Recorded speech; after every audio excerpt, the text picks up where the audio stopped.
What's good, everybody? Welcome back. Another episode of 442. Once again, your boy Cristian. I don't know why I tap myself when I say that. But yeah, welcome back to another episode. I've been away for maybe like 2-3 weeks now. But I tried to kind of keep it going. I think I probably missed like 1 or 2 weeks. But we are back. The holidays where yeah, they were around, and then there was a bunch of stuff to do, and it was busy at work, and it was busy at home, and it was busy everywhere. So obviously I wasn't able to come out with new episodes, but we are back, and we are stronger than ever, quotation marks. We're gonna try to give a little bit more content this year, a little bit more, like branching out to different things, more interviews, hopefully a haircut, and we'll see what we can do. But yeah, also, if you haven't checked us out, I just started the Twitter page for the show, so it's gonna be 42, because 442 was too long according to the Twitter rules, so it is what it is. So QUATTRODOS on Twitter, and then the same thing, 442 for Instagram. So you can check out the stuff that we're doing there. I had a little MLS rivalry thing going on the Twitter that you can vote and stuff. So we're still in the semifinals, so if you want, go check that out.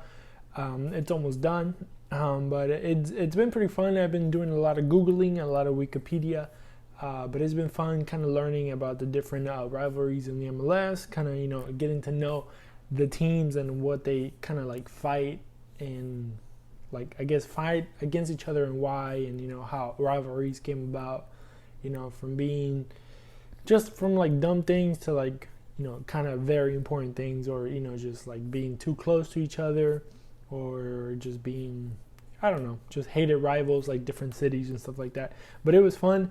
So yeah, go check it out. Vote if you want. If you don't, that's okay with me. And hopefully soon enough we'll get something similar going. With a little bit, I'm trying to work in getting more gear, more stuff like that. But it's kind of hard to do it when you're in a budget. So hopefully in the near future we'll get some type of like green screen so I can hide my house, and you can use I can use that as my picture and stuff like that.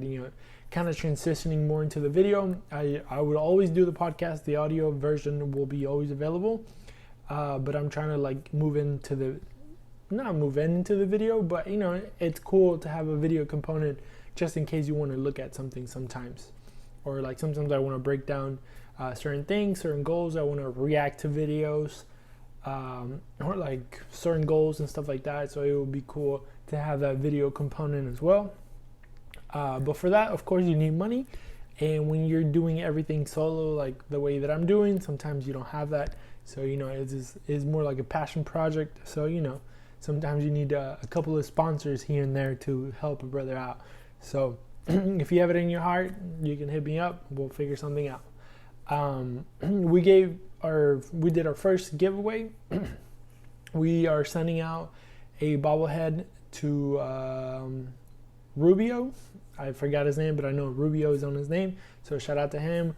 He will be receiving his bobblehead soon. It's actually an autographed bobblehead from Mauro Manotas himself. So one of the greatest to wear the orange is, he was gracious enough to give us a signed bobblehead, or he signed the bobblehead of him and sent it to me, and then I'm sending it to him. I believe it's Marco, right? Marco Rubio. I don't know. Maybe not. But he's gonna get it. He won the giveaway. So with all that being said, there's an interview right now that you can listen to. It's probably the previous episode that I talked to Sebastian from the Volt League here in Houston. Is a pretty cool. I love talking to the guy. He's very smart, knowledgeable, passionate. Just very creative dudes, and I really love talking to people that kind of have that creativity to start something from nothing, and kind of getting inspired by the little things of other stuff. So if you haven't, go check it out. It's a really cool story from his beginnings being an Ecuadorian native, and kind of coming to the U.S. like out of the blue, like from one day to the next, assimilating the culture here in the U.S. and kind of like working in his culture as an Ecuadorian and this culture in America, and also the football culture, and kind of mixing it all into one, even to the point that he started his own league, and just kind of making soccer great, great again here in Houston. So much to say about that, huh? But that specific quote per se. But yeah, those are very very interesting interview. Really enjoyed talking to him. I'm actually gonna be not going into the Vote League, but I'm gonna go and watch and kind of meet Sebastian in person. Say what's up and kind of like support his endeavors in the league and stuff like that. So I'm gonna be showing up there on Sunday. He's gonna be they take place in Sports Creek, which is actually like 2 blocks away from BBVA Stadium. So if you want to check it out, hit him up. Sports Creek, I think it's called, the place. So I'll be there on Sunday. Another thing, I want to say shout out to my brother-in-law and his wife, Bastion and Crystal. They hooked me up with my own little personalized, I guess, Tumblr, I guess you can call these. So, obviously, little by little, I've been getting to be known in my family and with my friends as the Dynamo guy. So I'm kind of glad that tag has been put on me, because I'm always talking about soccer and stuff like that. So it's cool. I like it. So shout out to them for a beautiful Christmas gift that I used every single day. So shout out to them. What else? And also, we're gonna have a lot of more interviews coming up. I already have 2 kind of like brewing. We just have to set some times and days, and then just kind of do it and put them out. They're going to be very interesting. It's going to be people that I've been wanting to talk to for like maybe a year now since I started. It's probably somebody that so it's going to be a cool interview. We're going to get to know certain personalities. Well, at least I want to get to know personalities in the Dynamo world, in the world of soccer here in Houston, and I want you to get to know them as well, because that's the whole point of the show, to like highlight soccer here in the city. But being all that said, more interviews, more new things, more new videos coming up, more new podcasts coming up. Thank you again for coming back this year in 2021, and staying with the show and following, and kind of like subscribing to the YouTube channel, subscribing to the podcast. Shout out to the guys at Dynamo Theory for helping me out and giving me a platform where I can do this freely, and by freely I mean for free, and also freely because they kind of give me all freedom to basically do and say whatever I want. They don't censor me with anything. So shout out to them. Shout out to everybody at dynamotheory.com. Hit them up over there. Go read the great recaps that they do. They've been doing a whole bunch of stuff now, before the season starts. We're about to start getting busy with preseason starting here in the next couple of weeks or so. Some of the players, if you check out their Instagrams and stuff like that, they've been working out already, because preseason is coming up. And we're probably about a month and a half away from the season starting. So it's actually coming up really fast. And the Dynamo, like everybody else, have been making moves. And probably not as much as we want them to make. Or maybe not the names that we would like. But, they're moves at the end of the day, I guess. So we have acquired 2 new players so far. So actually, no, because I know there was a third guy, and he was coming from a USL team, from Indy 11, but I need to figure this out. Maybe I can't remember where I got it from. But let me talk about the first 2 while I search for the other. Where are you? News headlines. So the two that for sure we have. I was gonna say contracted, pero that's gonna be in Spanish. Contratado. They're gonna be Joe Corona and Fafa Picault. I need to learn how to say his name. But it's gonna be a shame when I learn how to say his name first before I before I learn Adam Lundy's. So it's actually not here.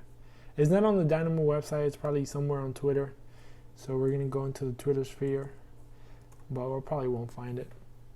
But yeah, I think you guys know what I'm talking about that forward that is playing in Indy or was playing in Indy 11 that had a pretty good season in Indy 11, and we had acquired him for like a very, very cheap.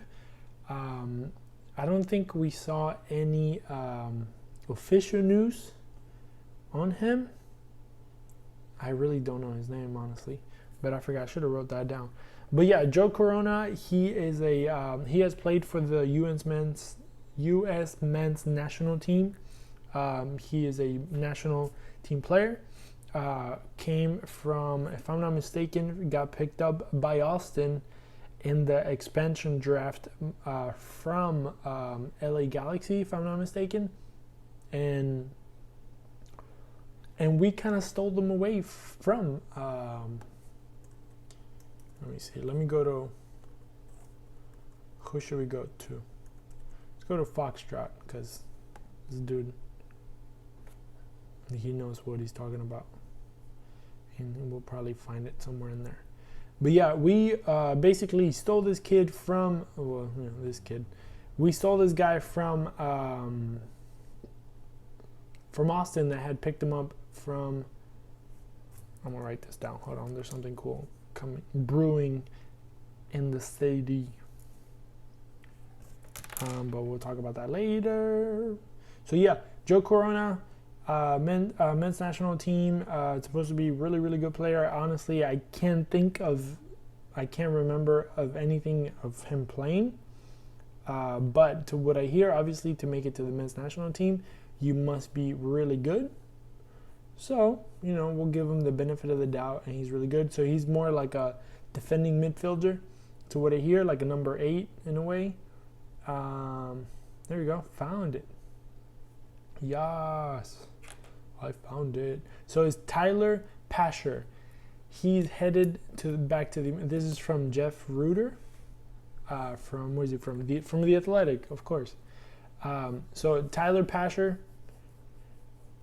Tyler Pasher, the Canadian, coming from Indy 11. He, from a transfer fee, could rise up to $50K. So it's going to be interesting to see what this guy, if he ends up showing, because I don't think there was an official, transaction for him, at least by the Houston Dynamo. So it's going to be very interesting to see a guy from the USL coming in and try to compete for one of those spots as an attacking player, especially when you have people like Cristian Ramirez, when you have Mateo Bajamic on the right, when you're probably going to have Ari Lassiter on the left, and we can just keep naming them. And then now that we also acquired Fafa. So funny enough, we acquired Fafa from Dallas, which is very interesting because, from one to the other, it's just kind of weird because they're so, they're rivals. And it's just going to be interesting because, I don't think is as bad here in the I don't think. Can you think of one player that if maybe now with all the rivalries are getting a little bit more heated, but I don't think the Houston and Dallas has gotten that much traction. To say, let's just say, for example, Wondolowski. He sounds like the character from Monsters Inc. White Wazowski. So Wondolowski, for example, he's an Earthquake player, and he's been known as an Earthquake player. And imagine him getting bought by the LA Galaxy. I think a lot of people from, first of all, he'll be a trader. Second of all, I don't know how people in LA Galaxy will treat him, and just a bunch of stuff like that. But it's gonna be it's gonna be interesting to see, the rivalry between the Houston and Dallas. I think is more of the fans and not the players. I mean obviously there's gonna be some animosity in there, but I don't think especially like a player like Fafa that only played 1 year in Dallas. I don't think he was able to like feel that, I guess, hate towards Houston. I think Houston hates Dallas more than Dallas hates Houston. It's my perception. I don't know. Maybe because, I'm being biased because I live here in Houston, or I guess Katy, but, Houston adjacent, But yeah, so it's going to be interesting to see how he kind of, I hope, every time we get a player, I hope for the best. And I hope they kind of get situated, the best as possible. So it's going to be interesting to see that. Then we have, so 2 for sure, Joe Corona, Fafa Picault coming in for sure. Then we have this kid, Tyler, possibly coming in from the USL. We'll see what, how that happens. Then we have the kids coming in, coming back, or I guess not coming back, but I guess this year they get to start, which I doubt they'll see a lot of playing time, which is going to be the 2 younger kids, Danny Rios and Juan Castilla. But I'm very excited to see how Eric McHugh, if he happens to play, and then Ian Hoffman, he's supposed to be starting with us, and then Marcelo Palomino, it's some of the guys that are going to be coming in full time, I guess you can say, into the first team. So it's going to be interesting. Nico Hansen, kind of has been let go. Bonia Garcia kind of has been let go. This is where the tears roll down. Minor Figueroa, I think, has been let go as well. And, we're still kind of like in that deciding portion of the schedule where we don't know who's staying, who's going. I think we're gonna have to wait like one or 2 more weeks to like be for sure and call out names and set up like starting 11s and stuff like that. But I think the majority of them, we have them. But the thing that we don't have for sure, that we don't know for sure, is who is going to be our center backs.